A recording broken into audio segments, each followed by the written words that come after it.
అందరూ ఎలా ఉన్నారు? నేను చాలా బాగున్నాను. Welcome to our channel Maggi crazy vlogs. So ఈరోజు వ్లాగ్లో వచ్చేసి నా హెయిర్ కేర్కి నేను ఎలా అయితే ఆయిల్ ప్రిపేర్ చేసుకుంటానో అది ఈ వీడియోలో చూపించబోతున్నాను అండి. దానికి వచ్చేసి ఓన్లీ 4 or 5 ఇంగ్రీడియంట్స్ అంతే. కోకోనట్ ఆయిల్ అండ్ మందారం ఆకులు, మందారం పూలు, కరివేపాకు, మెంతులు అండి. ఈ 5తోనే బాగా మంచి హెయిర్ ఆయిల్ అని ప్రిపేర్ చేసుకోవచ్చు.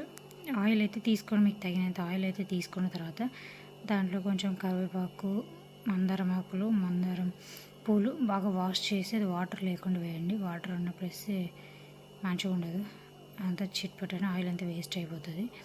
సో ఇది బాగా మిక్స్ చేసుకోవాలండి. 5 minutes అట్లా బాగా వాటంతటికి ఆయిల్ పట్టేలాగా బాగా మిక్స్ చేసుకోవాలి. మీరు ఏదైనా యూజ్ చేయండి అట్లా కడాయి, కానీ దాంట్లో ఏ కారం ఉప్పు కానీ ఏది వంటలోకి యూజ్ చేసే కడాయి కాకుండా సపరేట్గా దీనికోసం ఒకటైతే పెట్టుకోండి. నేను కూడా 1 year నుండి ఇలా చేస్తున్నాను. అంతకుముందు అయితే అలా ఆయిల్ అప్లై చేసుకునేదాన్ని కాదు. హెయిర్ లాస్ అవ్వడం వల్ల ఇవన్నీ చేయాల్సి వస్తుంది. సో దీనివల్ల అయితే హెయిర్ ఫాల్ అయితే ఖచ్చితంగా తగ్గుతుందండి. నేనే దానికి ఎగ్జాంపుల్, ఖచ్చితంగా తగ్గుతుంది. నేనైతే 1 year నుండి యూజ్ చేస్తున్నా. మీరు కూడా యూజ్ చేయండి. రిజల్ట్ ఎలా ఉందో నాకు కామెంట్లో చెప్పేయండి.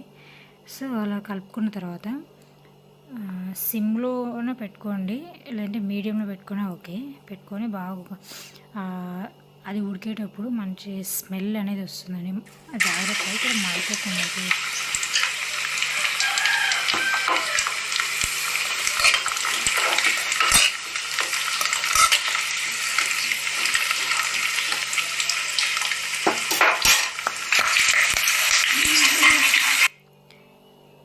ఇట్లా వస్తుందండి. కానీ అది అలా వచ్చేటప్పుడు ఆయిల్ మీద పడితే ఎక్కువ మాడిపోతుంది.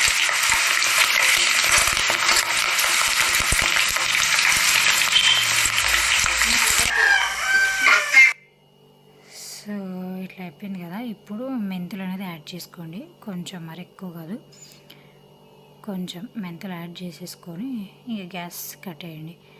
దాని తర్వాత దీన్ని పక్కన పెట్టుకొని చల్లారిన తర్వాత మిక్సీ అన్న వేసుకోండి, లేదంటే చేతి అలా అంటే కూడా అయిపోతుంది. సో ఈ వీడియో నచ్చినట్టయితే please do subscribe to my channel.